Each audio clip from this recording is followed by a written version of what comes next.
remercions pour ta grâce et ton amour ce matin. Nous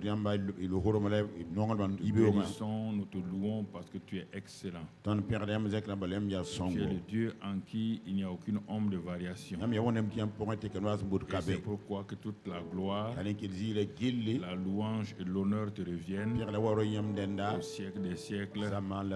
Amen. Amen. Amen. Amen. Donc nous remercions le Seigneur ce matin. Nous Nous le bénissons pour sa fidélité et son grand amour. Et nous avançons, nous progressons. Et la grâce de Dieu continue à prévaloir dans nos vies. Nous voulons toujours nous rappeler d'une chose. Nous voulons nous rappeler que la grâce de Dieu, elle est suffisante, elle est abondante partout où les chrétiens ont confiance dans le Seigneur. De plus en plus, je suis convaincu que le peuple de Dieu doit s'attacher au Saint-Esprit et à la parole de Dieu. Il faut que le peuple de Dieu arrête de courir à gauche, à droite. Parce qu'il y a des situations que rien ne peut prévaloir si ce n'est que la parole et donc le Saint-Esprit. Et c'est pourquoi la parole nous donne la foi. La parole nous donne un fondement sûr. La parole nous donne l'autorité. Et le Saint-Esprit manifeste la puissance. Donc il faut bien comprendre. Ce n'est pas la prière qui donne la puissance. Ce n'est pas le jeûne qui donne la puissance.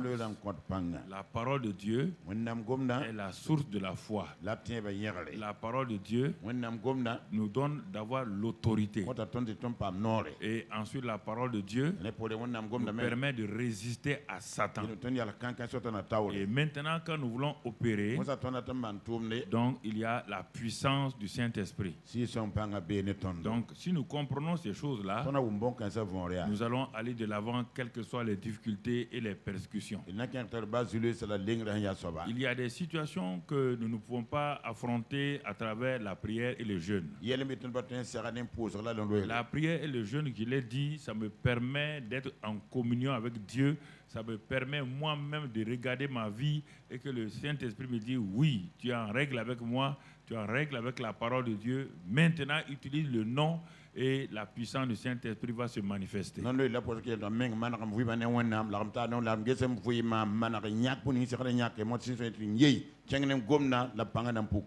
ce mois où nous avons dit va avec donc et raconte aux tiens, raconte-leur tout ce que Jésus a fait pour toi. Nous restons encore donc sur le thème, le sous-thème de la foi pratique toujours pour nous aider à aller de l'avant. Et ce matin, nous voulons tout juste voir la foi m'aide à vivre une vie chrétienne victorieuse. C'est la foi qui m'aide, me permet à vivre une vie chrétienne victorieuse. Pourquoi je dis cela? Parce que la foi vient de la parole. Il n'y a pas de foi toute seule. La foi est toujours liée à Jésus-Christ, la parole incarnée, et à la parole esprit et vie. Alors, nous avons insisté ces dernières semaines. Il faut que cela rentre une fois pour toutes. La foi me donne à moi. Me donne, la foi me sert dans chaque aspect de ma vie.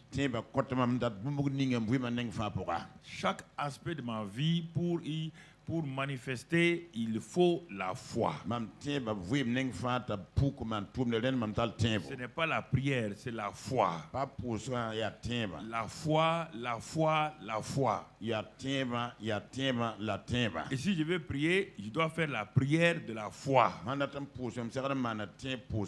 Donc, c'est en ce moment-là, et je le répète fait, tant que nous n'ouvrons pas nos Bibles pour regarder et que nous venons simplement pour écouter et nous fermons nos Bibles, nous serons des chrétiens vaincus. Nous sommes dans des périodes, je vous ai dit, nous allons entrer dans des moments difficiles. Et ça, ce n'est rien.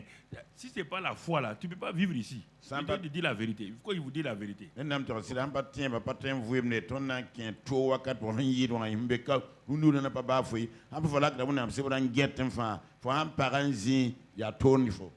La foi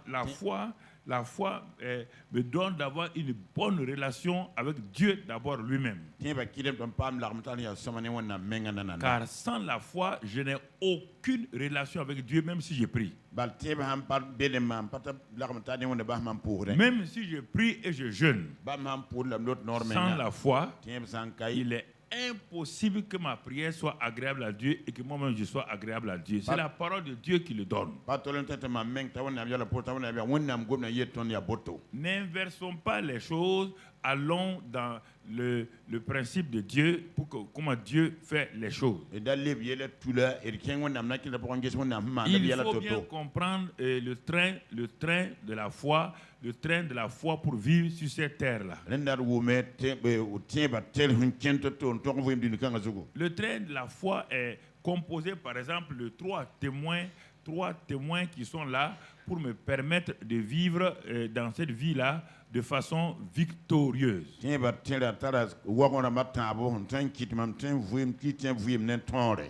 pour cela, je voudrais demander au frère Samson de venir là. Et un des musiciens en rouge de venir là. Le pasteur Oumarou de venir là. Donc, le pasteur Oumarou va jouer le rôle donc de la parole. Vous mettez là, pasteur Oumarou face là-bas. Voilà. Voilà. Et voilà. Ok. Vous, voilà. Donc, Oumarou va jouer le rôle de la parole. Et le frère qui est au milieu en rouge va jouer le rôle du croyant, le croyant. Et le frère Samson va jouer le rôle de tout ce qui est les sentiments, les sens et tout ce qui est là dans cette vie-là. Voici un croyant qui veut vivre la vie chrétienne victorieuse. Bon, et dans un premier temps, il est embarrassé, il lutte avec les problèmes, les symptômes. S'il est malade, il lutte avec les symptômes. Samson pose tes mains sur le frère. C'est lui qui est le croyant. Lève ta main, croyant. Voilà. Le croyant, il ne dépend pas de la parole de Dieu. La parole de Dieu est dans sa vie. Mais il ne dépend pas de la parole de Dieu. Il est en train de prier. Il essaie, il s'agite, il prie beaucoup, fait des gestes.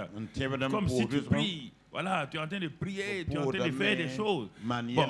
Mais les symptômes ne bougent pas. La situation ne bouge pas. La vie de la famille ne bouge pas. Il continue à prier. Il continue à jeûner. Je veux que mes enfants soient changés. Je veux que mon mari soit changé. Mais quand il a fini, la situation n'a pas changé. Puisque les sentiments sont liés à lui. Les sentiments, les symptômes, les situations, les épreuves sont liées à lui. Mais il va commencer à apprendre, il entend que lui, il est croyant. Un croyant donc se base uniquement sur la parole de Dieu. Et il commence à s'exercer en s'appuyant sur la parole de Dieu. En ce moment-là, il va poser ses deux mains sur les... Voilà. C'est-à-dire que maintenant, quand les symptômes essaient d'agir sur lui, et c'est comme si tu agis sur lui. Non, agis sur lui, il ne faut pas bouger. Avec tes mains seulement. Voilà. Lui, il s'appuie sur quoi? La parole. La parole. Ses yeux sont fixés sur quoi? Au moment où ses yeux sont fixés sur la parole, de la parole va venir quoi? La foi. Et c'est par cette foi-là que ce croyant-là va commencer à réduire le pouvoir des symptômes et des difficultés. Au fur et à mesure qu'il croit, qu'il marche et qu'il proclame la parole, regardez, non, voilà, c'est ça. Il va avec la parole. Il va avec la parole. Regardez. Vous voyez la situation. La situation est là. Elle est là. Est-ce qu'elle a une influence sur lui encore? Est-ce que la situation a changé? Est-ce que la situation est partie? Non. C'est lui qui est parti. C'est lui qui est parti. Le péché n'est pas parti. La maladie n'est pas partie. Les malédictions ne sont pas parties. Il n'y a rien. La peur n'est pas partie. Rien n'est parti. Rien. Tout ce que vous voulez gêner et prier là. Viens là, viens là, viens. Viens là. Laisse la parole tranquille. Non, viens là. Il est en train de gêner, de prier. Quand il a fini de gêner, prier, au moins il se repose là. Les sentiments font. Brusquement, il voit qu'il n'est pas dit gêner pour une maladie. Il a gêné 3 jours pour la maladie. Au moment où il jeûne là, la maladie fait quoi? Hein? Mais quand il a fini, les symptômes font quoi? C'est ça qui dérange les gens. Quand ils ont fini de gêner, ils viennent trouver que 2 jours après, la situation a repris. Je croyais que... Non. La prière ne peut rien changer dans la situation.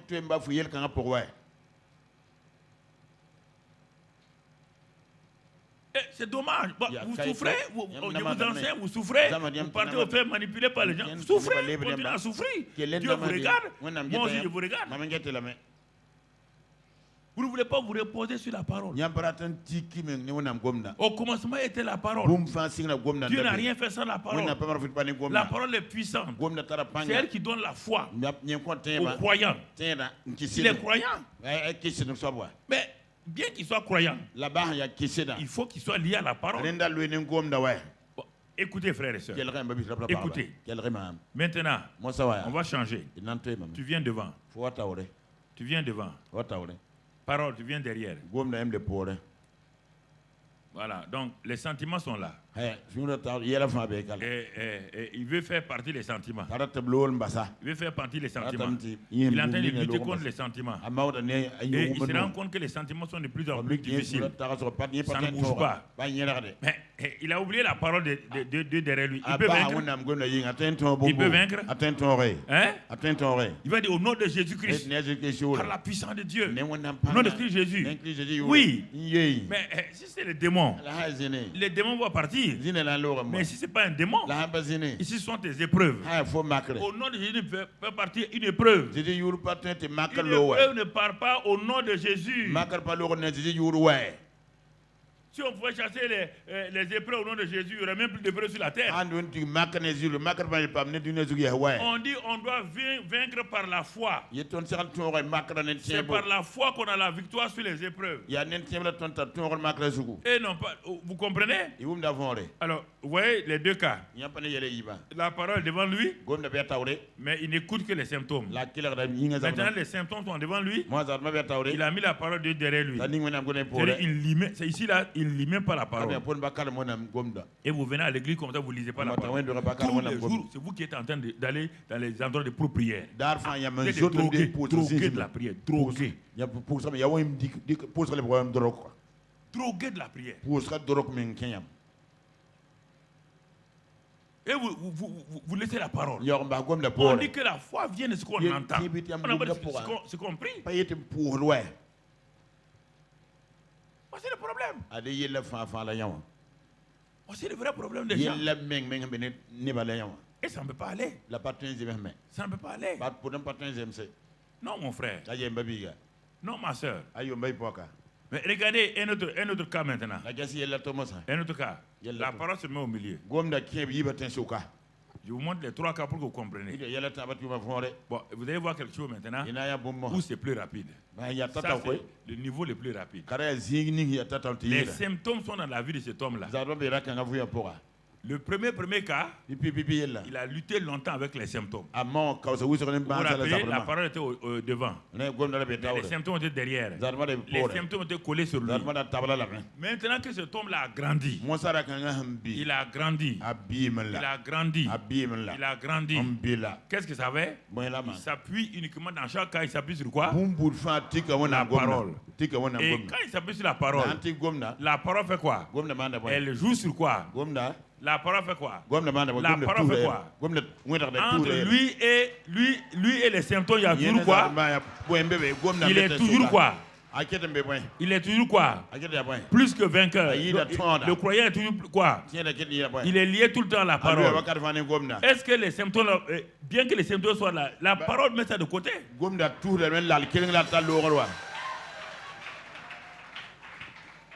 Bien aimés frères et sœurs, merci beaucoup. Écoutez-moi, il faut comprendre. Mais quand, je ne sais pas, c'est dans ces derniers temps que les gens ont tout mélangé, tous ceux qui sont levés pour vouloir prier, les groupes de prière, là, ils ne comprennent rien, ils ont tout mélangé, ils ont basculé toute la vie chrétienne, basée sur prière, prière, prière, jeûne, prière, jeûne, prière, jeûne, prière, jeûne. Ya le noir quand la vie qui a mis la fin qui non le pinda pas auto. Qui est venu avec sa parole? On te dit qu'il n'a rien fait sans sa parole. Qui ne fera rien sans sa parole. Nous nous entêtons à dire qu'il doit tout faire par la prière. Et nous prions, nous voyons tout le temps des catastrophes. Parce qu'il n'y a pas de parole dans nos prières. Nos prières ne sont pas liées à la parole. Parce qu'on pense que on peut soudoyer Monsieur Dieu avec la prière. On pense que le grand Dieu d'amour là, qui nous a aimés là, on peut le corrompre parce que j'ai prié 40 jours, j'ai prié 50 jours. Sans tenir compte de sa parole. Toute prière doit être étroitement liée à la parole de Dieu. Et même si tu prières simple, pas besoin de 10 heures, pas besoin de 15 heures. C'est la prière de la foi qui vient du cœur sincère qui rapidement agit plus que les longues prières d'incrédulité. Nous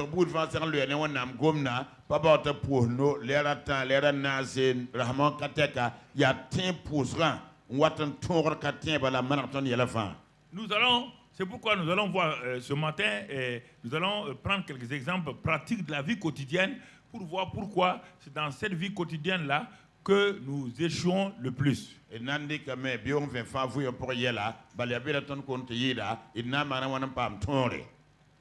Vous savez, quand les gens prient pour les autres, bon, remarquez bien dans votre vie, c'est facile de prier pour les autres que de prier pour soi-même ou les membres de sa famille.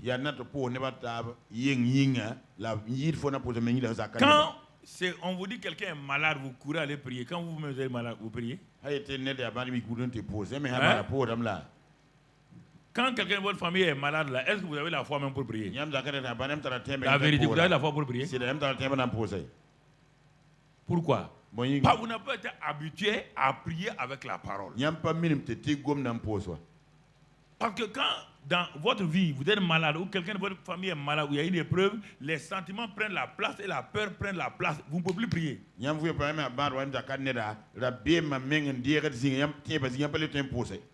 Parce qu'il n'y a pas de parole. Or, la prière ne peut pas être efficace là où il n'y a pas de parole. Jésus nous a dit clairement que si ce que nous appelons foi là, c'est ça vraiment la foi là, il dit rien normalement ne devrait vous être impossible. Vous n'avez pas saisi ça jusqu'à présent. Vous ne croyez même pas.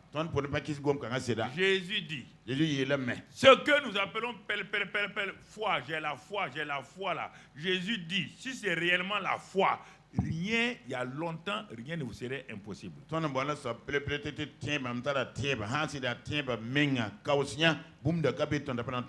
Il faut rentrer en vous-même. Ce que vous appelez foi là.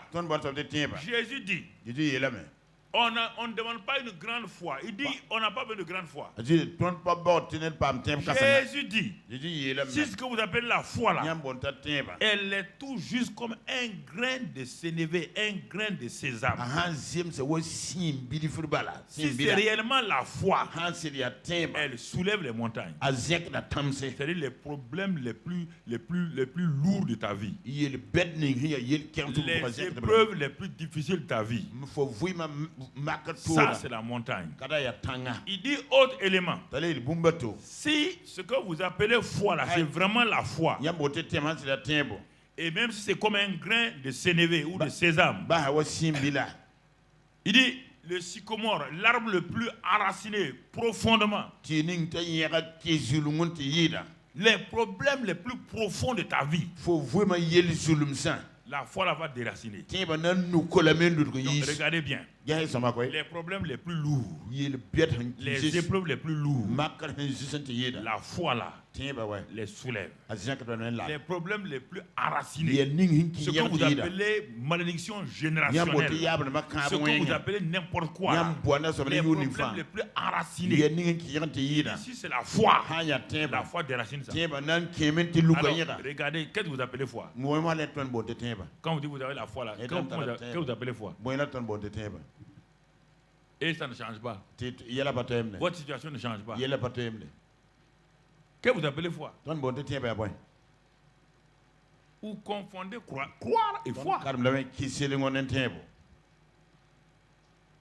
Jésus dit, la foi qui est liée à la parole de Dieu, elle est suffisante. Si c'est la foi qui vient de la parole, Jésus dit elle est suffisante. Notre vie aurait été simple. Si nous avions commencé, si nous croyons ça, notre vie sera simple. La vie chrétienne est complexe, pas compliquée. Elle a plusieurs aspects, mais pas compliquée. Il y a plusieurs aspects là-dedans. C'est ça qui fait que les gens croient que c'est compliqué. C'est complexe. Et si tu ne sais pas, c'est comme quelqu'un qui a lié une corde là. Si tu ne prends pas le bon bout là, quand tu tires, la corde là devient plus serrée encore. C'est pourquoi Dieu a mis à la corde de ta vie et il a mis un élément qu'on appelle la foi. Donc quand tu vois ce bout là, foi, si tu tires sur ça, ta vie va se dénouer.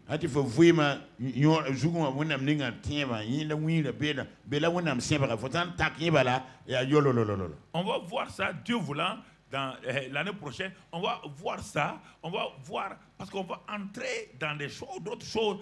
Ça fait des années, je vous amène tout doucement. Parce que la vie chrétienne, c'est une vie de croissance, ce n'est pas une vie automatique.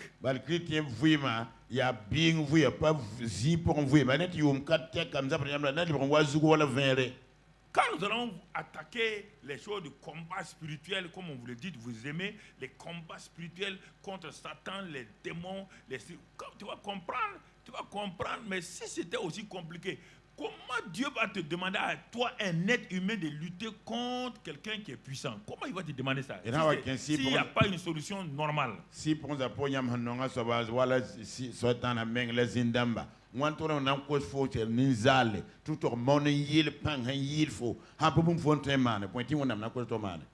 quand tu comprends ça, tu vas saisir beaucoup de choses. Et c'est en allant de l'avant qu'on comprend foi, nom, autorité, le sang de Jésus-Christ. Tout ça, ça fait un bloc. Et si on ne saisit pas, on n'a pas la révélation et on risque de taper à côté.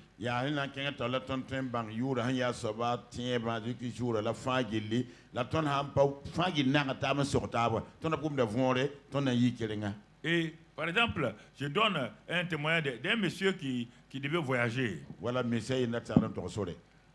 Il est arrivé à l'aéroport et son avion n'avait pas beaucoup de temps. Donc il sentait qu'il était en retard. Il y avait une longue queue. Et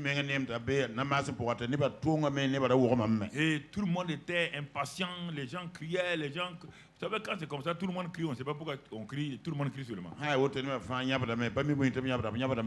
Et les gens veulent passer, ils se lèvent, ils bousculent, ils viennent devant. Mais il y a 50 personnes devant toi. Le fait d'avoir une personne devant toi, ça ne change rien.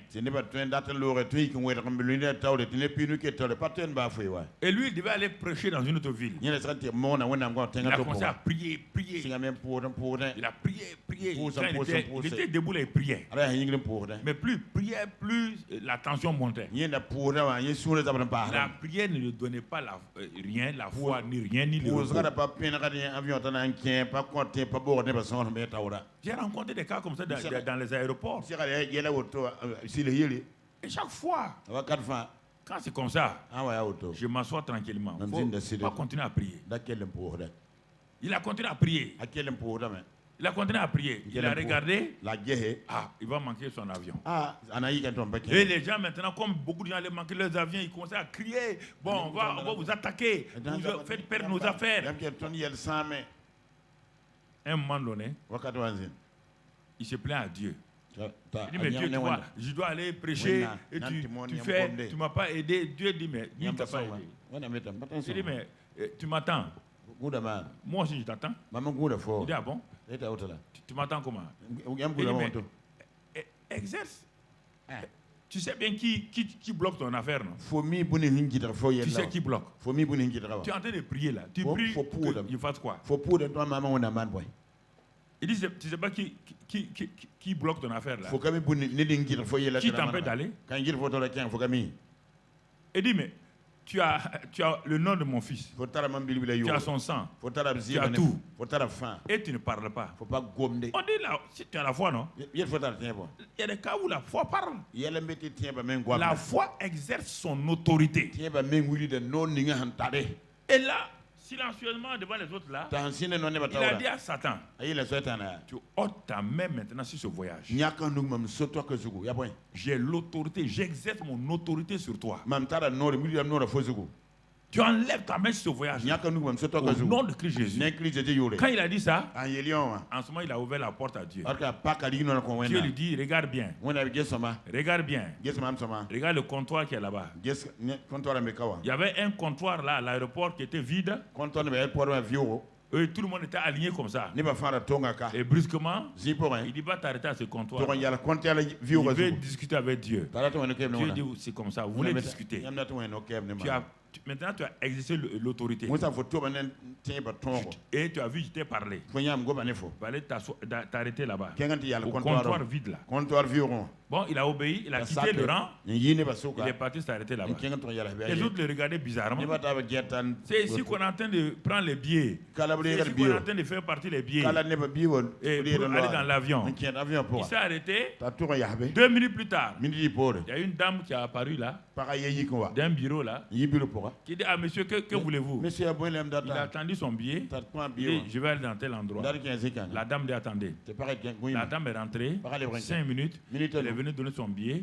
Il a pu avoir son avion. Il est parti. Dans l'avion, Dieu lui dit. Dans l'avion, Dieu lui dit. Écoutez, c'est ça. Vous devez prier. Tu as mon nom. Mais ici, c'est la prière d'autorité. Prier. Quand tu as exercé la prière de foi, Satan ne s'est pas écarté de ton chemin. Ou vous croyez qu'il faut tout le temps s'enfermer pour prier? Vous pensez que vous attendez Dieu? Dieu n'a qu'à faire quoi? Vous l'attendez pourquoi?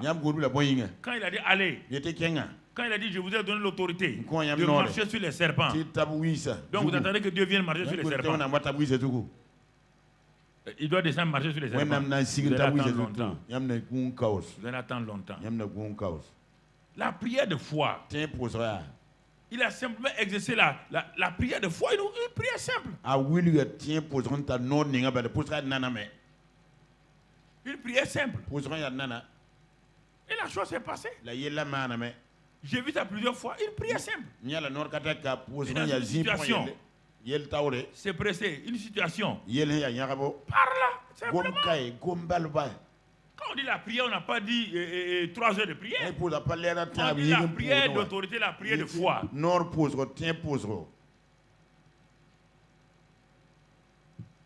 Tout le temps, vous attendez que Dieu vienne. Dieu vous attend, vous attendez Dieu. Vous attendez Dieu, il n'a qu'à venir faire quoi? Dites-moi un peu.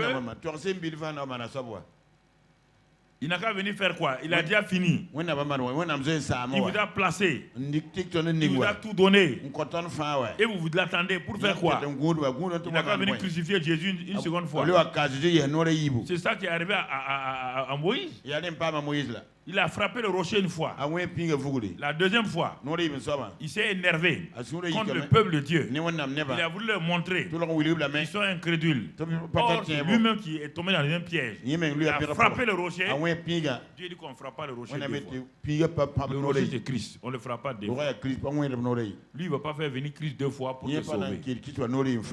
Donc, mon frère, ma soeur, ça c'est important que tu comprennes. Donc, Dieu nous a donné.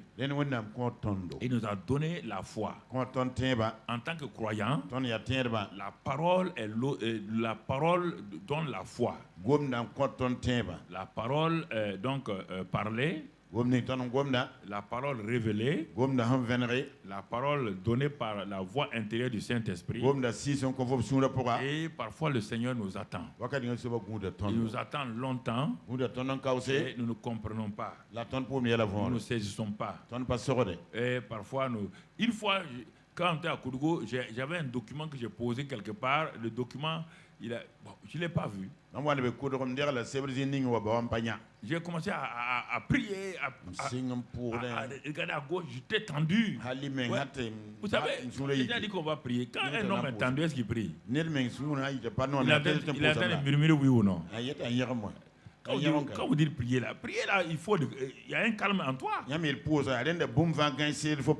Et quand c'est comme ça, là, vous devez faire, vous bousculez tout oui ou non? Et vous demandez à tout le monde où est mon affaire là, où est mon affaire? Ça c'est la prière. Hein? Non. Quand je me suis calmé, je me suis couché sur mon lit tranquillement. Et j'ai parlé à Dieu. Seigneur.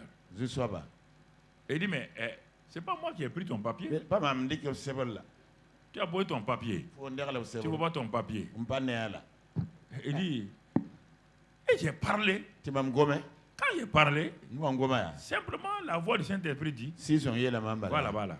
Je m'en vais sous une table là. Je n'ai pas trouvé mon papier posé. 20 minutes d'agitation. 20 minutes de cris. 20 minutes de prière. Je pense que c'est la prière. C'est 20 minutes d'agitation. En une minute, Dieu m'a donné ça. Une minute, Dieu m'a donné ça. Est-ce que nous comprenons? La prière de la foi.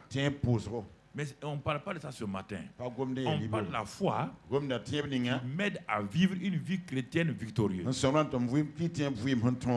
Parce que la vie chrétienne, si on peut dire, bon, elle n'est pas comme ça, mais je vais vous la montrer pour que vous puissiez comprendre. Elle est en deux parties. Il y a ma vie personnelle, ma relation avec Dieu, ma relation avec les hommes.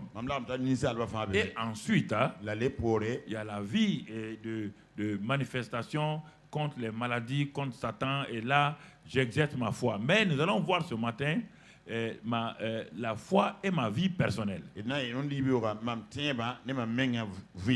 Par exemple, ce que les gens ne comprennent pas, quand Jésus dit dans les évangiles, par exemple, il dit pardonnez. Pardonnez 70 fois 7. Il dit aimez vos ennemis. Faites du bien à ceux qui vous ont fait du mal. Ça, dans les évangiles, il est sous la loi, il est en train de parler. Mais il faut bien voir.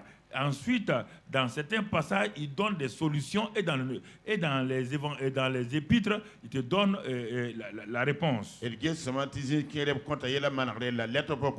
Prenons simplement le pardon. Prenons le pardon. Dieu sait que le pardon, c'est Donc, libérez quelqu'un qui vous a fait du mal sans attendre recevoir une récompense ou quelque chose, un prix. Et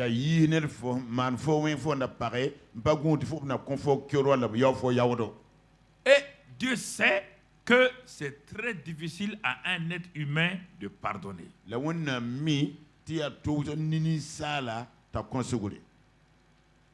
Si Dieu, réellement, si Dieu est un Dieu intelligent et qu'il dit à un être humain de faire ce qu'il ne peut pas faire, donc il ne serait pas un bon Dieu. Quand on parle de quelque chose, la Bible donne la réponse bien, bel et bien quelque part.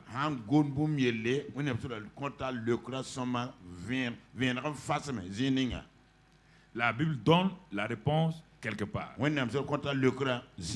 Dans Matthieu 5, il est dit, aimez vos ennemis. Aimez vos ennemis. Alors, je peux vous poser la question. Regardons bien dans ce passage-là. Il dit, Moïse a dit, et regardons bien, Moïse n'a pas donné la solution. Moïse a dit quoi? Moïse a dit quoi?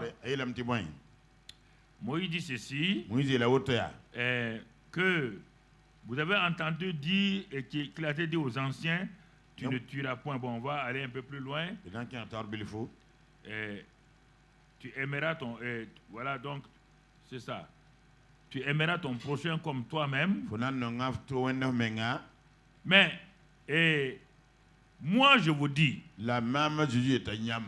Moi, je vous dis que quiconque n'aime pas son ennemi, il ne verra pas donc le royaume des cieux.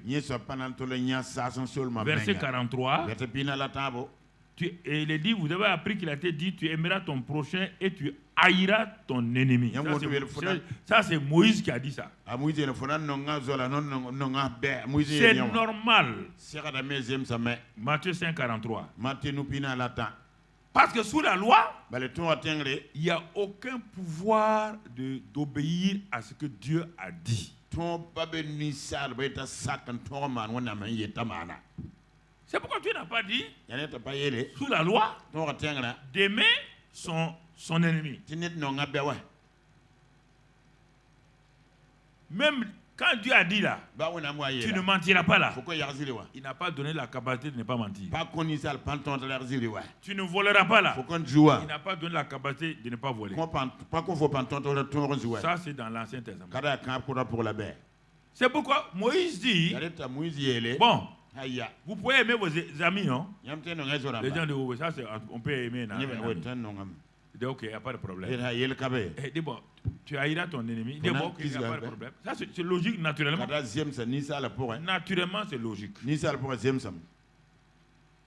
Jésus dit, écoutez-le maintenant. Mais moi, je vous dis, aimez vos ennemis. Bénissez ceux qui vous maudissent. Faites du bien à ceux qui vous haïssent. Et priez pour ceux qui vous maltraitent et qui vous persécutent. Afin que vous soyez fils de votre Père qui est dans les cieux. Car ce Père-là fait lever son soleil sur les méchants et sur les bons. Et il fait pleuvoir sur les justes et sur les injustes. Si vous aimez ceux qui vous aiment, quelle récompense méritez-vous? Les publicains aussi n'agissent-ils pas de même? Si vous saluez seulement vos frères, que faites-vous d'extraordinaire? Les païens aussi n'agissent-ils pas de même? Soyez donc parfaits comme votre Père Céleste est parfait. Je te pose la question. Il n'y a personne sur la terre qui peut obéir à ça. Personne. Mais quand il a dit là, les gens n'ont pas compris.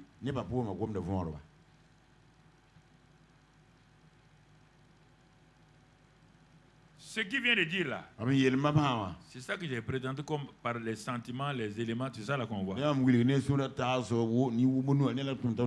il n'y a pas de parole. Et le croyant là est là. On dit de faire ça là, d'aimer son ennemi, de s'arrêter, de bénir celui qui lui a fait du mal. Il ne faut pas dire des choses sans donner la solution aux gens, sinon vous frustrez les gens. Seigneur Jésus, toi tu sais que personne ne peut aimer son ennemi, c'est que personne ne peut bénir celui qui s'est arrêté, qui vous a maudit.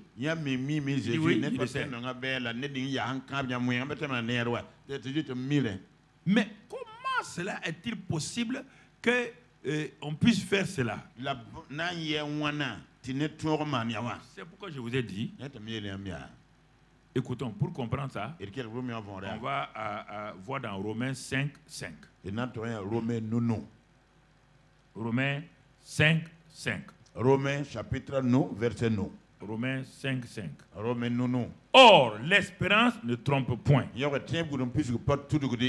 Parce que l'amour de Dieu est répandu dans nos cœurs par le Saint-Esprit. Qui fait quoi? Qui nous a été donné.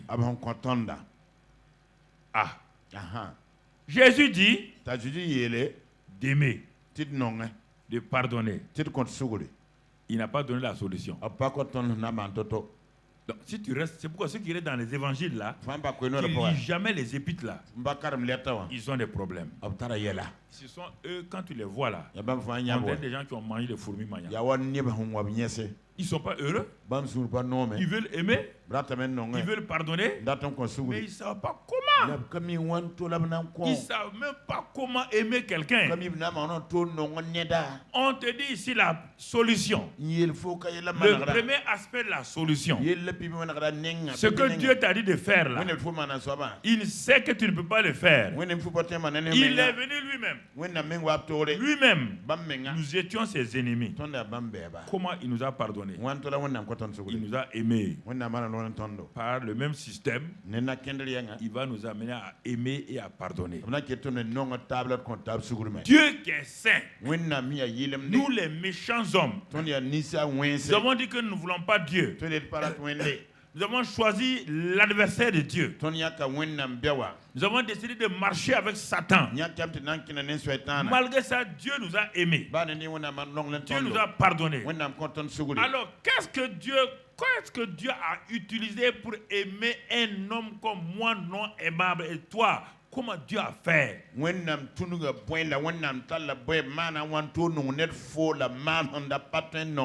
Comment un Dieu qui est saint peut-il aimer un pécheur qui l'a défié, qui l'a insulté et qui dit j'ai choisi Satan?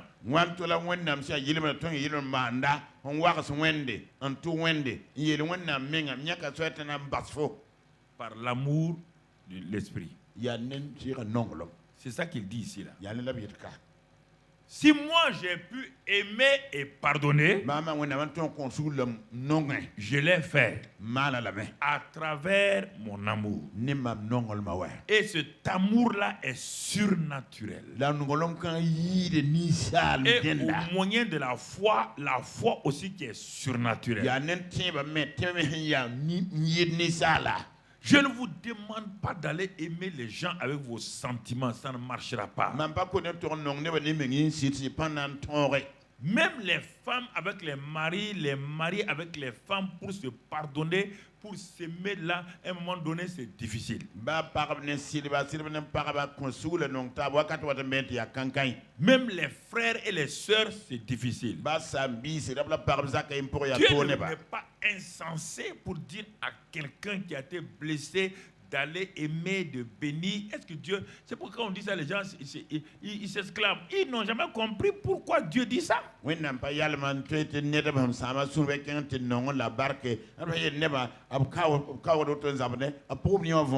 n'est pas parce qu'il est Dieu qu'il a aimé les gens. Il a aimé les gens par un amour surnaturel donc surnaturel et un pardon surnaturel par la foi surnaturelle.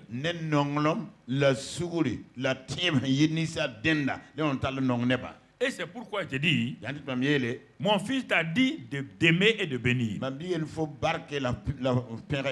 Il t'a dit cela pourquoi? Le jour que tu as reçu mon fils là, comme ton sauveur, si réellement tu l'as reçu, s'il est dans ton cœur, il dit au moment où tu es né de nouveau. Je ne parle pas ici de religion. Hein? Je ne parle pas de protestants ou de catholiques ou d'orthodoxes. Je dis le jour où tu es né de nouveau par le Saint-Esprit. Le jour où tu es né de nouveau par le Saint-Esprit. Le Saint-Esprit qui est venu en toi. Il a amené l'amour de Dieu. L'amour que Dieu a utilisé pour aimer le monde.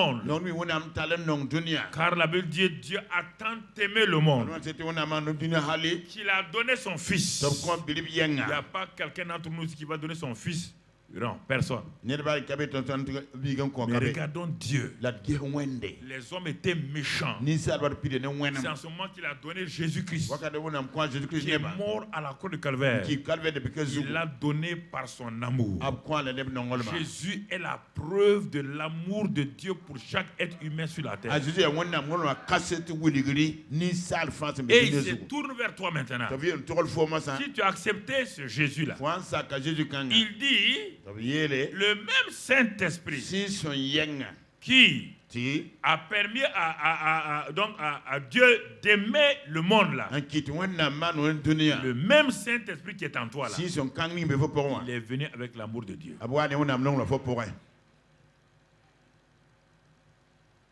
Il dit, mais mon fils, si c'est faux là, regarde.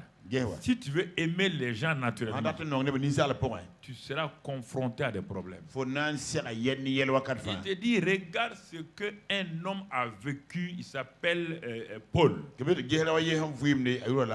Son nom était Saul. Un homme méchant. Un homme meurtrier. Un homme violent. Qui n'aimait personne, qui ne pardonnait à personne.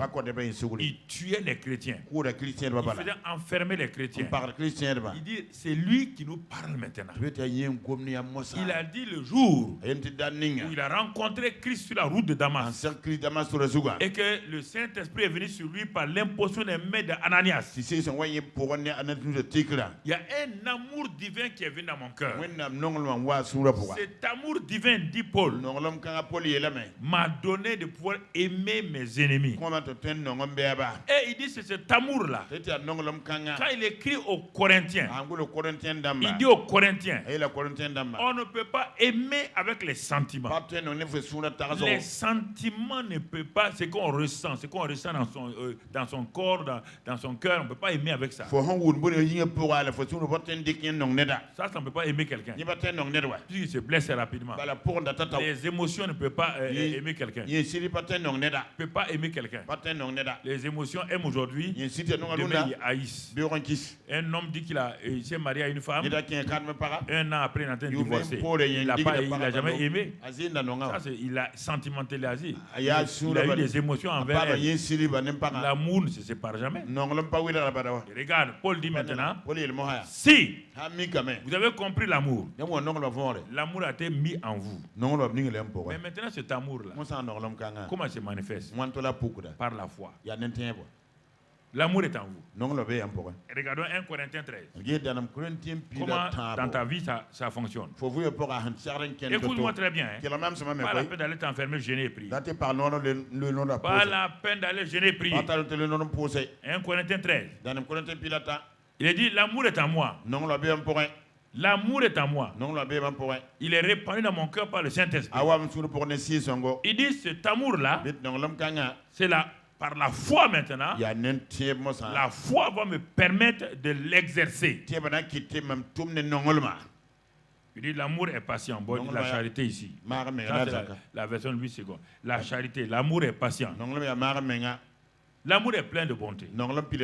Si c'est l'amour, je parle bien, hein? Si c'est l'amour, comme la foi, regardez bien. Si c'est la foi que nous avons, la foi produit ses résultats. Si c'est l'amour que nous avons reçu, la foi là, l'amour là, il est patient. Il est plein de bonté. Il n'est point envieux. Il ne se vante point. Il ne s'envole point d'orgueil. Il ne fait rien de malhonnête. Il ne cherche point son intérêt. L'amour ne s'irrite point. Il ne soupçonne point le mal. L'amour ne se réjouit point de l'injustice. Il se réjouit de la vérité. L'amour excuse tout, croit tout, espère tout, supporte tout. L'amour ne périt jamais. Il dit, verset 13, maintenant donc ces trois choses demeurent, la foi, l'espérance et l'amour. Mais la plus grande de ces choses-là, c'est l'amour. Regarde maintenant ce que Dieu te dit. Si tu regardes ça là, et si toi tu veux aimer les gens naturellement, il vaut mieux quitter le christianisme. Tu ne pourras jamais. Tu vas te frustrer. C'est pourquoi beaucoup de chrétiens sont frustrés. Ils vont tous les dimanches à l'église, certains vont au temple, d'autres vont à la cathédrale. Quand on dit de se saluer, regarde à droite, il ne salue pas le voisin, voilà. Parce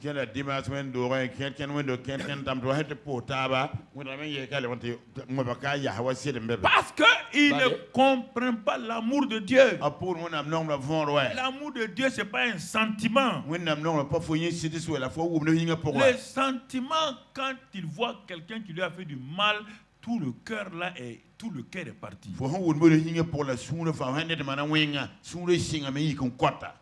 On dit que les trois choses fonctionnent ensemble. La foi, l'espérance et l'amour. On ne peut pas les séparer. Là où tu vois l'amour, s'il n'y a pas la foi, l'amour ne marchera pas. C'est l'amour qui me permet d'excuser tout. La foi. J'ai l'amour.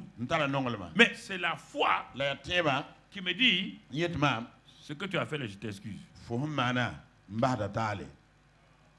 la foi qui fait ça.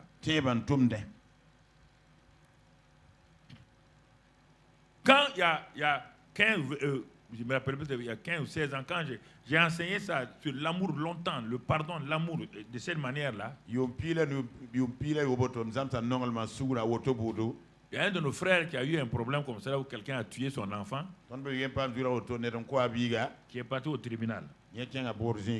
Bon, les gens ont parlé, les juges, donc ils étaient là. Et les gens étaient assis.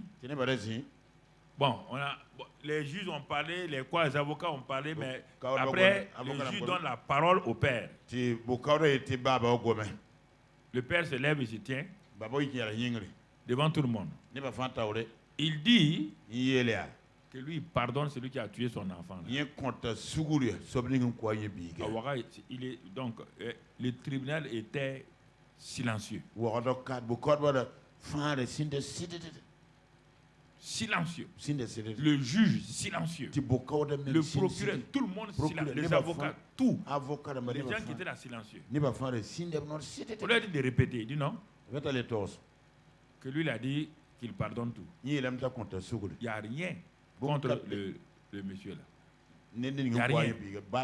Il ne retient absolument rien. Parce qu'il venait de passer à travers les enseignements que j'avais donnés ici. Tout le tribunal était KO debout. Il n'a exprimé aucune amertume. Quand il est venu après me dire ça, il dit pasteur, quand il était assis, quand les gens parlaient, c'est dit ma chair humaine là veut agir. Mais j'ai pensé à ce que tu as donné. L'amour de Dieu est dans mon cœur. Et la foi est là. Quand je me suis levé, j'ai parlé et j'ai réalisé une paix. Il est venu du tribunal directement ici dans mon bureau. Il dit, mais ce que tu enseignes là, c'est la vérité. Il y a des choses quand je vous enseigne, vous n'allez pas prendre sa pause et aller prier. Si vous n'avez pas compris ça là, c'est pas la peine d'aller prier. La prière ne résoudra pas le problème de manque d'amour, le manque de connaissance de l'amour. Vous comprenez? Si vous ne comprenez pas l'amour, chaque fois que vous verrez la personne qui vous a fait du mal, vous êtes torturé. Torturé. Et l'amour et le pardon vont ensemble. Et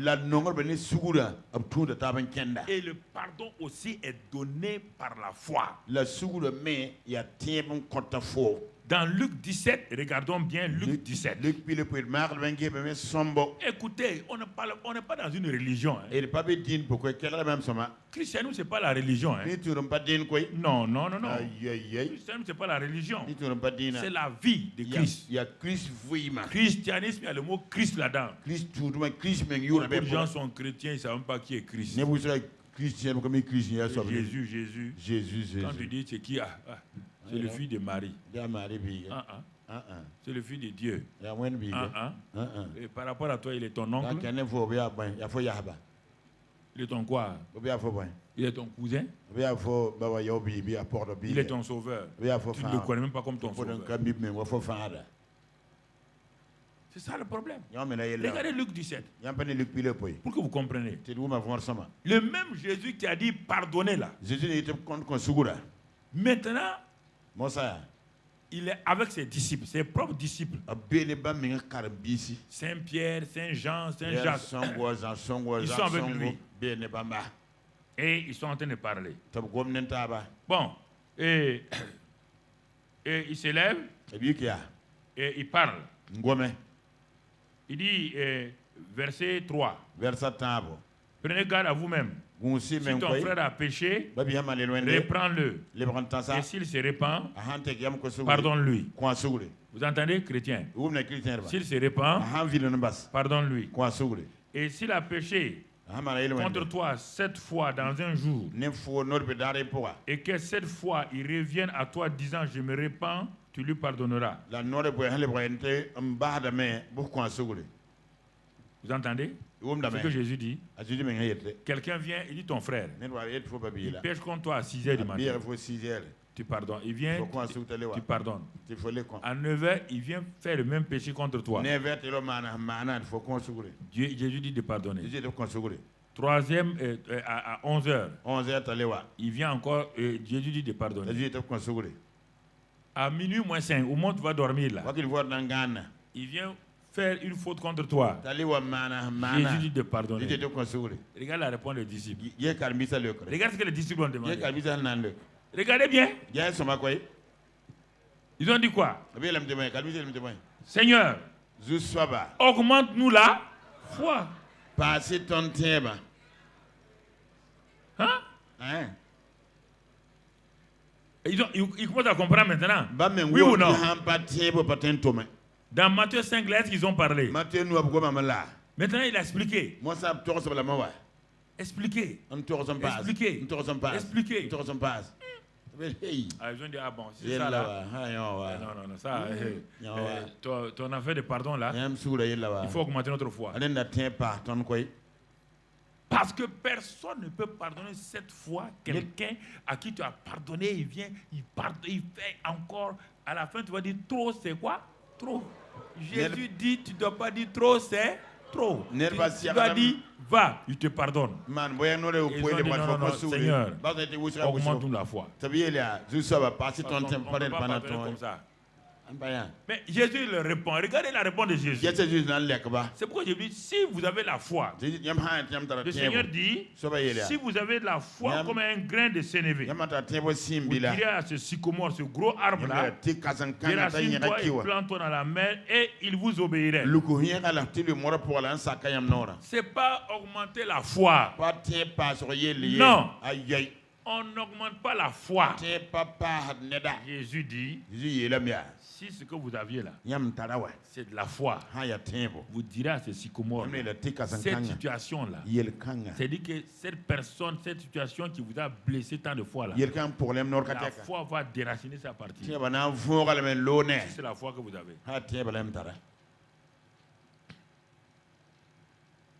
Et la suite, là, je ne vais pas vous lire, si vous serez découragé déjà. C'est la foi qui est la verset 7. C'est la foi. Qui de vous, ayant un serviteur qui laboure ou paie des troupeaux, lui dira, quand il revient des champs, approche-toi et mets-toi à table.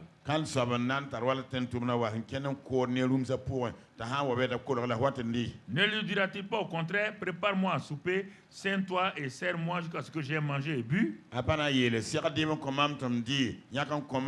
cela, toi tu mangeras et boiras. Est-ce que vous comprenez? Il est en train de parler de quoi? La foi ne se repose jamais. La foi est un serviteur.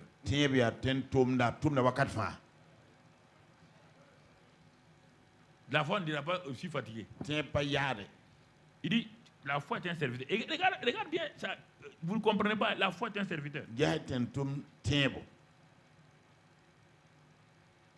La foi sert toujours. Elle sert toujours. On ne lui dit pas de se reposer. On dit, ah, mais hier, tu as utilisé ta foi 10 fois. Aujourd'hui, repose-toi. Non, non. Le Seigneur dit, quand il revient là, on lui dit de repartir. Si c'est la foi. La foi est comme ça. C'est comme ça que la foi s'exerce. C'est comme ça que la foi s'exerce. C'est comme ça que la foi s'exerce. Dieu n'augmente pas ta foi, c'est toi qui exerces ta foi. C'est toi qui exerces ta foi. C'est toi qui exerces ta foi. Il faut l'exercer. Il faut l'exercer. Tu comprends? Ça c'est pardon et amour. Donc tu vois pourquoi ça ne fonctionne pas? Alors que les deux là, les deux éléments là, pardon et amour là, c'est ça qui dirige toute notre vie. Satan, les démons, les sorciers, n'importe quel féticheur, marabout, ne peut rien. Là où il y a l'amour et le pardon.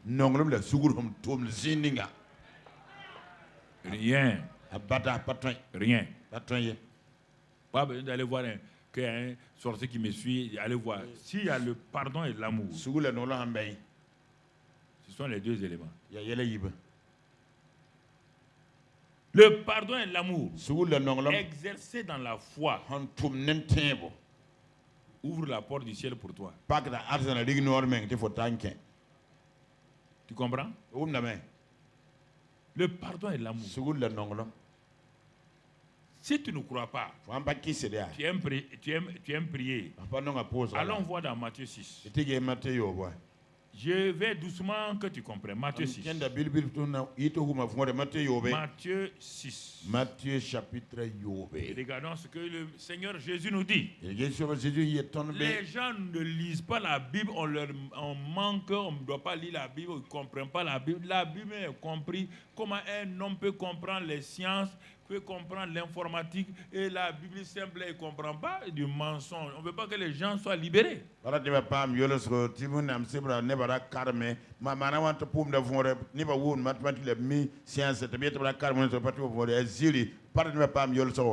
Regardez Matthieu 6 et la parole de Dieu nous dit dans ce passage-là, il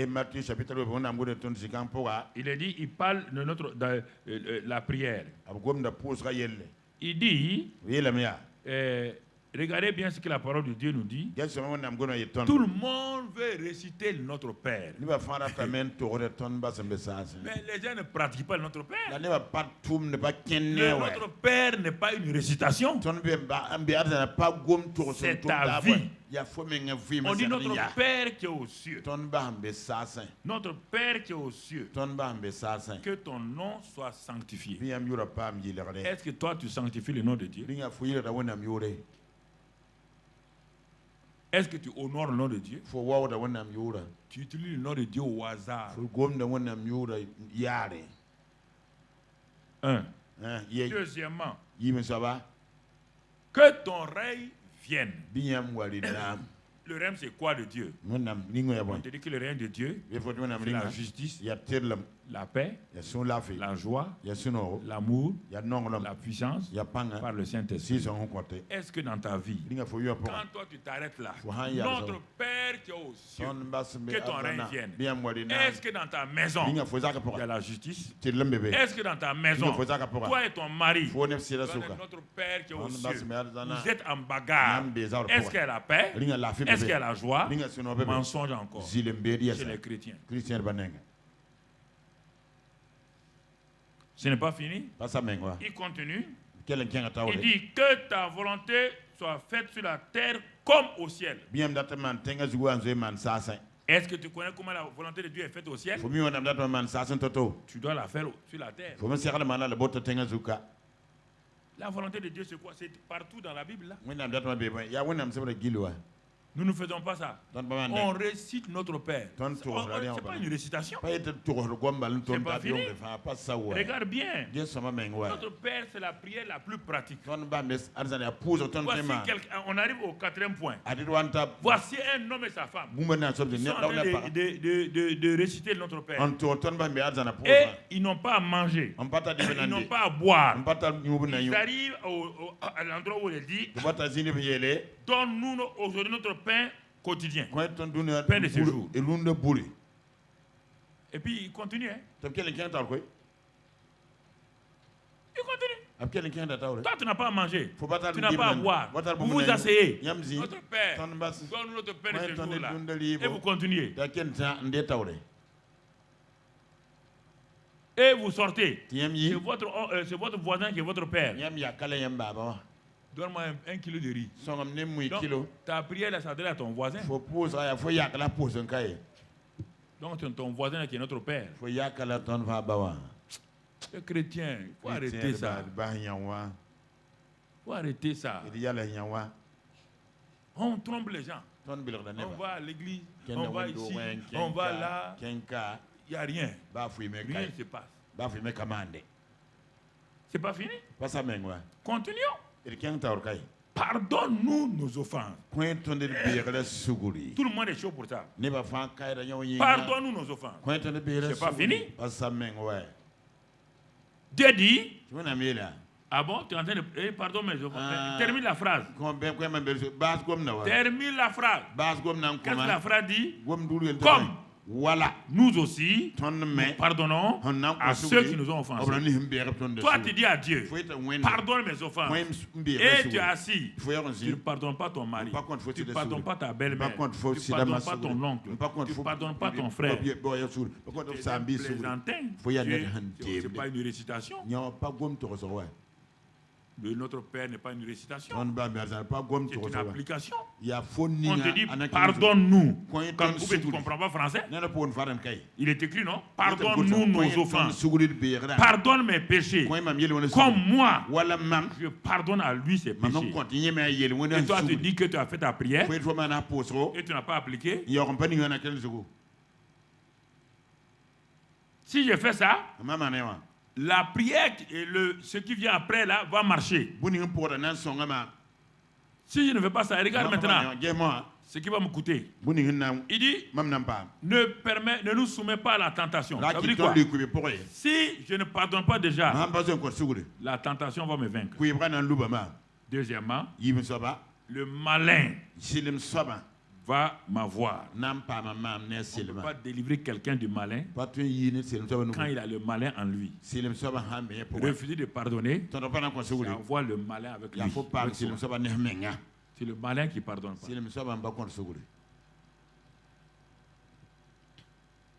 Délivre-nous du mal. Délivre-nous du malin. Maintenant, quand tu as fini ça, regarde ce qu'il dit maintenant. Regarde ce que Jésus dit au verset 14.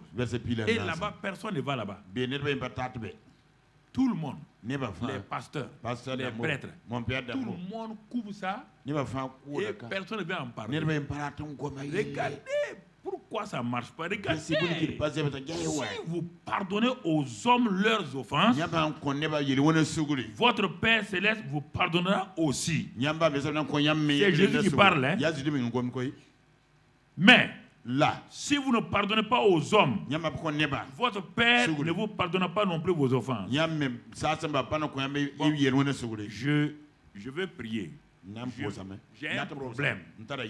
Je cours aller prendre ma Bible. Je m'avais fait une retraite pour prier. Je n'ai pas pardonné. Dieu dit que il ne me pardonne pas. Est-ce que Dieu va m'écouter? Est-ce que Dieu va m'écouter? Alors, mais pourquoi vous continuez à faire ça? On dit que quand tu as des problèmes, laisse là ton offrande. Laisse-la tout. Va te réconcilier. Va te réconcilier. Il va prier maintenant. Non. Nous, on va aller prier. Dieu dit, prier. Je ne te pardonne pas. Si tu ne l'as pas pardonné, le Saint-Esprit n'exécutera pas. Et c'est par la foi qu'on pardonne. On ne pardonne pas par les sentiments. Aucun sentiment ne peut pas. C'est une décision. Je décide. Parce que l'amour de Dieu est en moi. L'amour de Dieu étant en moi, de pardonner cet homme-là qui a gâché ma vie. Ça, c'est une femme qui dit ça. L'homme-là a détruit ma vie. Ça me fait mal.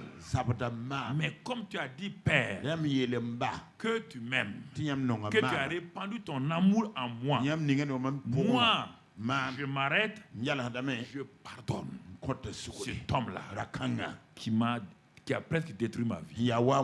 Fais ça, tu vas voir ce que tu vas faire. Fais ça. Fais ça. Les gens disent on ne peut pas. On n'a pas dit humainement.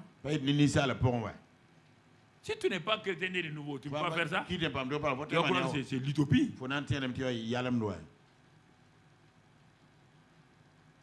Donc c'est l'utopie. Voici notre vie chrétienne quotidienne. Ça ne marche pas. Et on est en train de vouloir faire des choses. Allez, ça va marcher comment? Ma vie chrétienne personnelle, ça ne va pas. On n'a pas dit ça, là, on le fait parfaitement. Hein? Mais chaque jour, on va de l'avant. Chaque jour, il y a des problèmes qui sont là. Tu n'as pas l'amour qui est en toi est parfait. Mais sa manifestation n'est pas parfaite. Parce que tu es un être humain. À des moments, tes pensées bloquent ça. Le pardon de Dieu est parfait. Mais quand toi, tu veux manifester le pardon, il y a des moments, c'est bloqué. Dieu dit, mon fils, ma fille, continue. Courage. Ça n'a pas marché aujourd'hui. Courage demain. C'est ça qu'il fait. Il n'a pas dit que c'est parfait d'un seul coup. Il sait ce que tu vis. Mais si tu décides, Seigneur, aide-moi. Je veux être quelqu'un qui exprime l'amour, qui exprime le pardon. Dieu va t'aider. Va lire la vie de ceux qui ont maltraité, qui ont mis les Juifs dans des fours crématoires. Donc en Allemagne, va lire la vie des va lire leur vie. Ceux qui sont sortis vivants là. Comment ils ont pardonné les gens qui les ont maltraités. Et ça leur permet aujourd'hui que ceux qui les ont maltraités soient convertis et tout. Va lire la vie de Watchman Nee. Quand on l'a arrêté, on l'a mis en prison. On a dit de renier à Jésus. Il a dit pas question. Il a été en prison longtemps. On a coupé ses bras. On a coupé ses pieds. Il a dit non, je vous pardonne. Il n'y a aucun problème dans ça. À la fin, sa langue qu'on a coupée. Il ne peut pas parler. Mais il a souffert. Mais qu'est-ce qui a fait que l'évangile aujourd'hui fait du ravage en Chine et que les gens n'osent pas parler alors que des millions, plus de 100 millions de chrétiens sont en Chine et vraiment il y a des miracles et des miracles.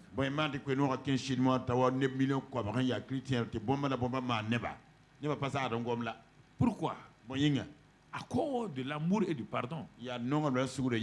À cause de l'amour et du pardon. Deux éléments clés qui débloquent ta vie. Je t'ai dit que ce sont deux choses que j'ai apprises à Koudougou. C'est quand j'étais à Koudougou que j'ai appris l'amour et le pardon. Au moment où les gens me faisaient du mal. C'est en ce moment que Dieu m'a dit, mets-toi à genoux, va lire Romains 12. Lis-le et pratique ça. Ça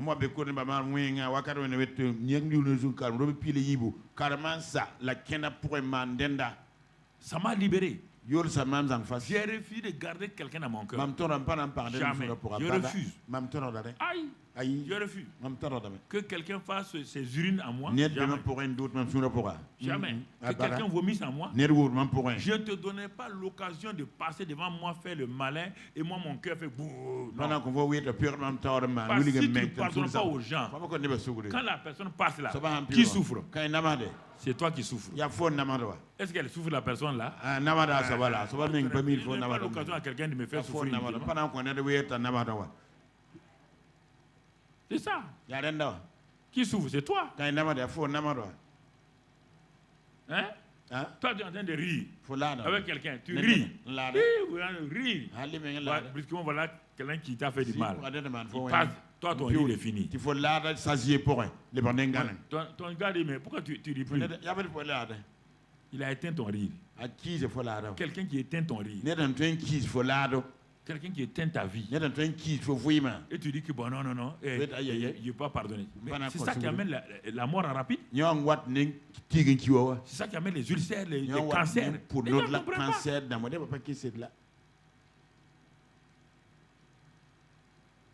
Ils ne comprennent pas. Le refus de pardonner, refus d'aimer, ça détruit l'homme rapidement. Aucun médecin ne peut soigner ça. Même les médecins ont ces problèmes. Va nous flatter ici. Faut arrêter. Faut arrêter. La foi pardonne. La foi aime. C'est pourquoi je vous ai dit à Rome là, on les a brûlés, brûlés. On a livré leurs enfants aux lions. On a ouvert le ventre des femmes enceintes au couteau. Mais ils chantaient. Pour lui renoncer à Jésus, ils chantaient. Toi, on ne t'a même pas giflé.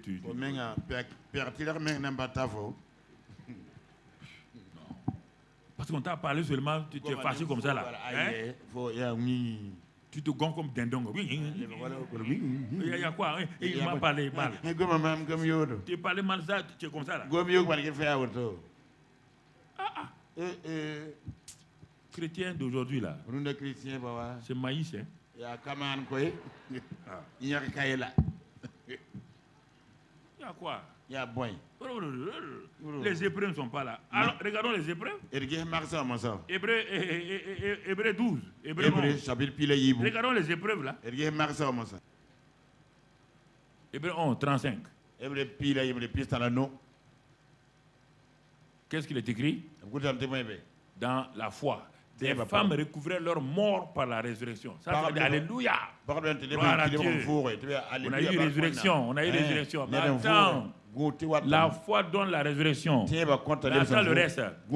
D'autres furent livrés au tourment et n'acceptèrent pas quoi? Point de.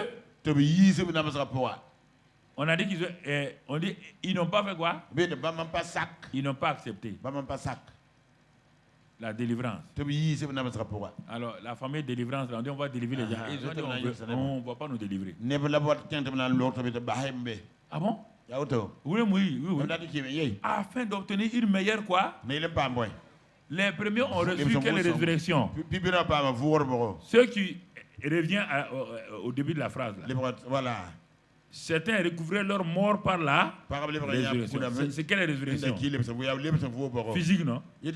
Hein? C'est au ciel. C'est où? Ah, ok. Très bien. Bon, continuons maintenant. Ça, c'est la première résurrection. La deuxième résurrection, là. Ceux qui ont refusé la délivrance, là. Et ils voulaient obtenir une meilleure résurrection. Ça, c'est laquelle? C'est quelle résurrection?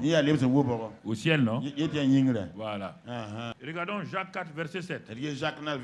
Jacques 4, verset 7. Soumettez-vous donc à Dieu. Résistez au diable. On résiste au diable comment? Dans Matthieu 4, allons voir. On résiste au diable par la foi. On ne chasse pas, on ne peut pas chasser le diable. On chasse les démons, pas le diable. Résistez au diable. Donc Matthieu 4, quand Jésus a été amené au désert par l'Esprit Saint pour être tenté par le diable, quand il a fini ses 40 jours de prière, de jeûne là, il a dit, le diable lui-même vint vers lui. Le diable lui-même se présenta. Et quand le diable s'est présenté, le diable lui a dit, il dit, transforme ces pierres, ces cailloux en pain, parce que si tu es fils de Dieu, si tu es fils de Dieu, alors Jésus a dit, et l'homme vivra de toute parole qui sort de la bouche de Dieu et non des pains naturels. Il a continué. Jésus a résisté au diable par la foi en la parole de son Père. Il dit, il est écrit. On résiste au diable par la parole de foi, la parole écrite. On ne prie pas. On ne résiste pas au diable par la prière. Par la parole, il est écrit. Dieu a dit. 1 Pierre 5, verset 8. 1 Pierre 5, verset 8. Tout de suite, les gens veulent aller prier alors qu'ils sont remplis d'incrédulité. Je ne comprends pas ça. 1 Pierre 5, verset 8. Soyez sobres, veillez. Votre adversaire, le diable, rôde comme un lion rugissant, cherchant qui il dévorera. La suite. Résistez-lui avec une foi ferme. Donc, vous voyez,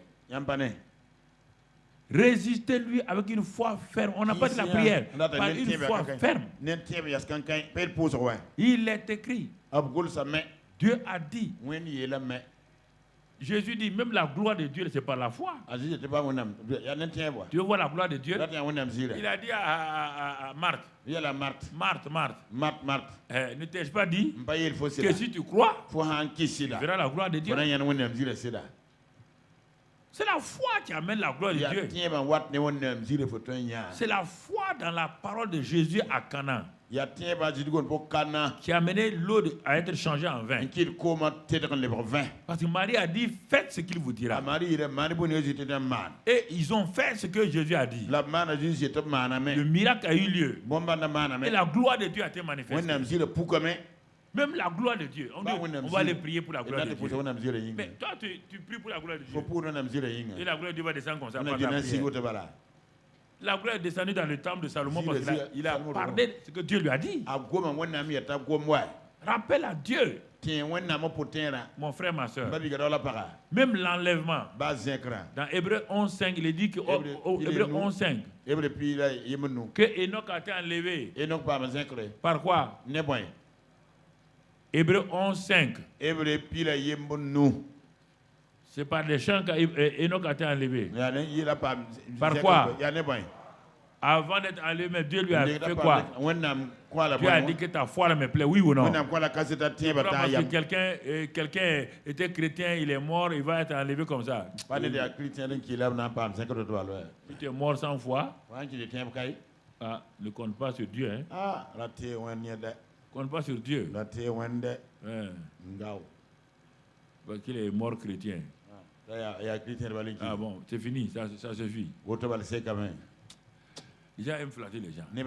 Si les gens savaient qu'on leur mentait, il y a beaucoup de pasteurs et prêtres qui allaient fuir. Ils ne disent pas la vérité aux gens.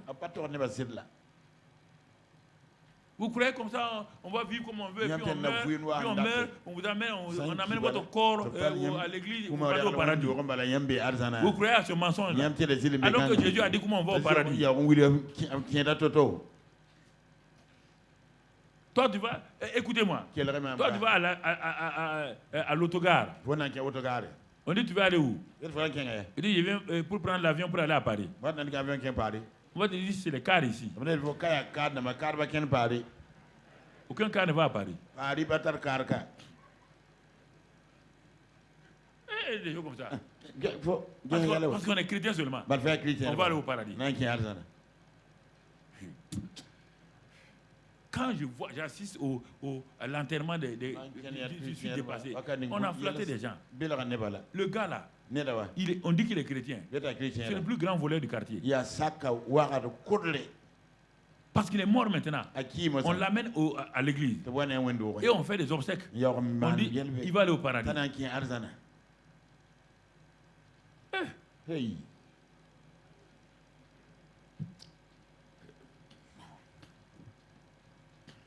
Pasteur Karambri parle trop. Mais j'ai dit à tout le monde. J'ai dit aux pasteurs, aux prêtres, aux évêques, à tout le monde. Vous lisez la Bible, non? Il faut qu'on apprenne à dire la vérité aux gens.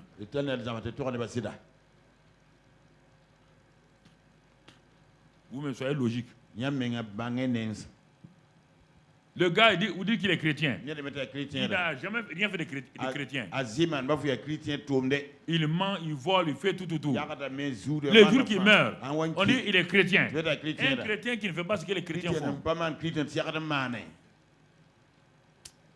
Hey, il ne faut pas flatter les gens.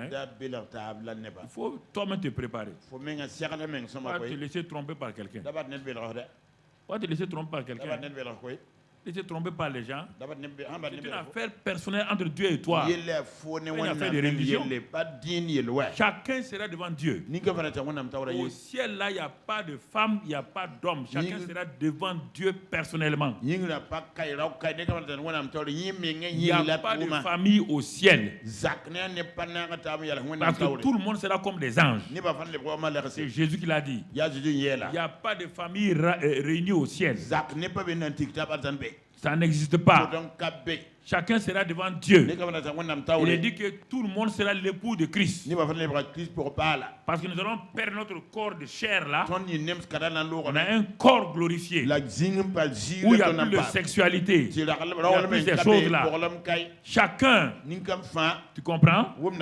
Toi, ta femme qui était sur la terre ne peut pas t'appeler mon mari au ciel. C'est Jésus qui est l'époux de tout le monde. Il n'y a pas à dire ça. Donc, femme et homme, vous devez marcher avec Jésus. Il n'y a pas de rassemblement de famille au ciel. Hein. Et pour ceux qui nous écoutent aussi, là, il n'y a pas de vierge au ciel. Il n'y a pas de sexualité au ciel. Si tu tues quelqu'un parce qu'on te dit que si tu tues, tu vas aller, il y a des vierges, il n'y a pas de vierge au ciel, il n'y a pas de sexualité au ciel. Voilà. Qu'on te dit la vérité. Mentir aux gens. Mentir.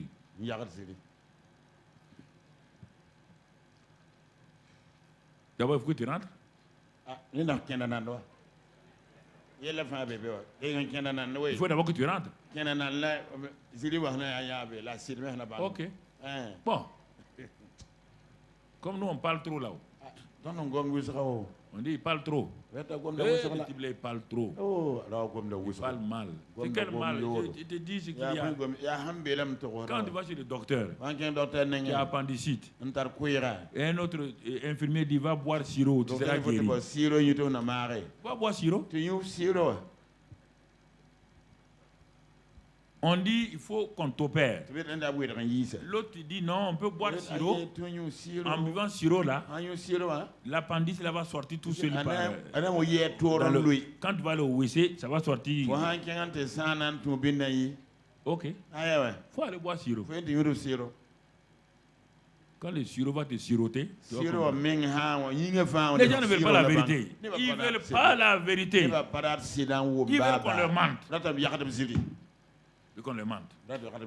Regardez Dieu. Il va envoyer son fils. Son fils. Il va l'envoyer. Souffrir à la croix. Souffrir à la croix. Hein? Aller jusque dans les enfers pour me sauver. Et moi, je ne tiens pas compte de lui. Je dis à ma femme, toi, chaque mois, je mets de côté 150 000. 150 000. Les jours que je vais mourir, je ne fais pas ce que je veux. Amène-moi ça sur moi, on va prier pour moi. Et Dieu va accepter ça. Et les pauvres alors? Parce que moi j'ai 150 000. Et les pauvres qui n'ont même pas 5 francs. Donc comment ils vont faire pour aller au paradis? Est-ce que vous croyez à ce mensonge-là? Vous croyez à ça? Même les hommes sur la terre font la justice. On dit que la justice, il n'y a pas de riches, il n'y a pas de pauvres. Si la justice humaine ne fait pas de pauvres et de riches, comment voulez-vous que la justice divine, la justice divine accepte l'argent des riches alors que les pauvres n'ont rien? Dieu, on vous flatte, hein? C'est par la foi. La seule monnaie pour le ciel, c'est la foi. La foi. La foi, mon frère. La foi. Tout est par la foi. Regardez. Elle est donnée gratuitement. Romains 12:3. La foi est donnée.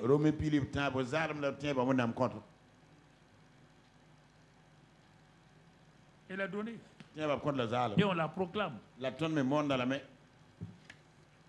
Je vais m'arrêter là. Je vais réveiller vos pensées pour que vous compreniez. Bon. Chacun sa religion. Non, dans le christianisme, il n'y a pas de religion dans le christianisme. Hein?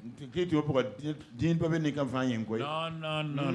Il n'y a pas 2 ou 3 christianismes. Jésus a dit, c'est moi le chemin, la vérité et la vie. Nul n'est pas allé au Père que par moi. Un point très. Quel que soit, vous êtes protestant ou Merca ou, si vous n'avez pas reçu Jésus, vous ne le verrez pas. Pas vous tromper. Hein. La religion n'a jamais sauvé quelqu'un. C'est Jésus le sauveur. Il est le chemin, la vérité, la vie. Il est la résurrection, il est la porte, il est tout. Alléluia. Et on a accès à ça par la foi. Gratuitement. Alors baissons la tête. Réfléchis ce matin. Réfléchis ce matin. Toi qui es en contact avec nous sur la télévision et dans les réseaux sociaux, quelle est la foi, quelle sorte de foi tu as pour mener une vie chrétienne victorieuse? Tu dis que tu es chrétien. Tu ne pardonnes pas. Tu n'arrives pas à aimer tes ennemis. Tu es chrétien. Les épreuves, tu es vaincu en permanence. Tu es chrétien. Et tu n'es même pas prêt pour l'enlèvement. Tu es chrétien. Et tu fais ce que tu veux. Rentre en toi maintenant que tu es en train de m'écouter. Rentre en toi profondément pour voir est-ce que ça va. Est-ce que si tu meurs aujourd'hui, est-ce que tu verras le Seigneur? Parce que c'est la foi qui permet de voir le Seigneur. Est-ce que tu es prête ce matin? Mon frère, ma soeur, et vous qui êtes au milieu de nous, c'est Jésus-là est l'auteur de la foi. Quand on le reçoit comme sauveur et Seigneur, il nous donne sa propre foi. Et c'est cette foi-là qui va nous conduire pas à pas à pardonner, à aimer, à marcher dans la victoire et à entrer un jour, le jour que nous aurons fini notre vie sur terre, dans sa présence. Et ce Jésus, il est au milieu de nous ce matin. Il a dit que lui, son Père a tant aimé le monde monde, qu'il a donné son Fils, afin que quiconque croit en lui ne périsse point, mais qu'il a la vie éternelle. C'est Jésus est présent et il te demande à toi qui es là ce matin, et ceux qui sont au dehors dans l'école, dans la cour de l'école primaire, ceux qui sont ici, partout, tous ceux qui nous regardent à la télévision, dans les réseaux sociaux, dans le monde entier, partout où vous êtes maintenant, si vous voulez recevoir ce Jésus comme Sauveur et Seigneur, vous levez simplement votre main, c'est facile, pour dire je veux recevoir ce Jésus comme mon Sauveur et mon Seigneur. Vous levez votre main simplement là où vous êtes, que ce soit dans la cour de l'école, partout où se trouve, sur les réseaux sociaux, à Impact TV, dans vos maisons, et vous mettez votre main sur votre poitrine et vous dites avec moi cette prière. Seigneur, vous dites avec moi Seigneur Jésus en français ou en moré ou en autre langue. Seigneur Jésus, tu es l'agneau de Dieu qui ôte le péché du monde. Tu es mort pour moi à la croix du Calvaire. Tu as porté tous mes péchés et par ton sang, tu m'as purifié. Mes péchés sont pardonnés. Maintenant, je confesse par ma bouche que tu es Seigneur. Et à cause de cela, je te reçois dans mon cœur et je suis né de nouveau par le Saint-Esprit. Et le même Saint-Esprit qui me fait naître de nouveau et qui m'a fait naître de nouveau répand dans mon cœur maintenant même l'amour de Dieu qui va m'aider à aimer, à pardonner. Merci pour la vie éternelle, la vie divine que j'ai reçue maintenant.